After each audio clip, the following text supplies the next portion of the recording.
జగిత్యాల జిల్లా నుంచి ఇవాళ ప్రధాన వార్తలు ఒకసారి పరిశీలిస్తే జగిత్యాల కరీంనగర్ రహదారిపై సబ్ రిజిస్టార్ ఆఫీస్ సమీపంలో నిన్న దారుణ హత్య జరిగింది. అయితే నిన్న రాత్రి తర్వాత దాదాపు 6 నుంచి 7 గంటల ప్రాంతంలో చిట్టి డబ్బుల విషయంలో ఎవరైతే చిట్టి డబ్బులు ఇచ్చినటువంటి అంజయ్ అనే వ్యక్తికి అలాగే తీసుకున్న శ్రీనివాస్ అనే వ్యక్తికి మధ్య వాగ్వివాదం జరిగింది.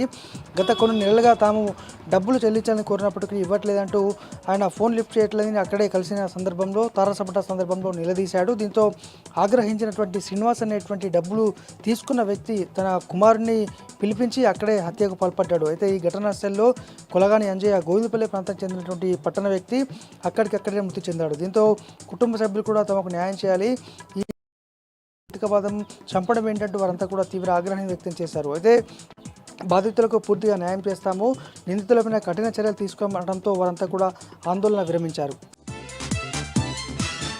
మరొక వార్త 31 డిసెంబర్ 31 వేళ జగిత్యాల రాష్ట్ర వ్యాప్తంగా డ్రంక్ అండ్ డ్రైవ్ తనిఖీలు జరిగిన విషయం మనకు తెలిసిందే. జగిత్యాల జిల్లాలో కూడా ఈ డ్రంక్ అండ్ డ్రైవ్ తనిఖీలు కొనసాగాయి. దాదాపు 138 మందికి పైగా మందుబాబులు అయితే అరెస్ట్ అయ్యారు. ఈ క్రమంలో జగిత్యాల కొత్త బస్టాండ్ వద్ద ట్రాఫిక్ పోలీసులు తనిఖీ చేసినటువంటి నేపథ్యంలో ఓ వ్యక్తి హల్చల్ చేశాడు. 31st వేళ తాగడమే పని, తాము అందుకే తాగుతున్నామంటూ ఆయన పోలీసులతో వాగ్వాదానికి దిగాడు. దాదాపు అరగంటకు పైగా వారి మధ్య వాగ్వివాదం జరిగింది. దీంతో ఎట్టకేలకు స్పందించినటువంటి మందుబాబు డ్రంక్ అండ్ డ్రైవ్ తనిఖీలు నిర్వహించగా ఆయనకు పాజిటివ్ వచ్చింది. దీంతో అతని వాహనాన్ని సీజ్ చేసి అతన్ని అయితే వదిలేశారు. కోర్టులో ప్రవేశపెడతామని సందర్భంగా పోలీసులు అయితే తెలిపారు.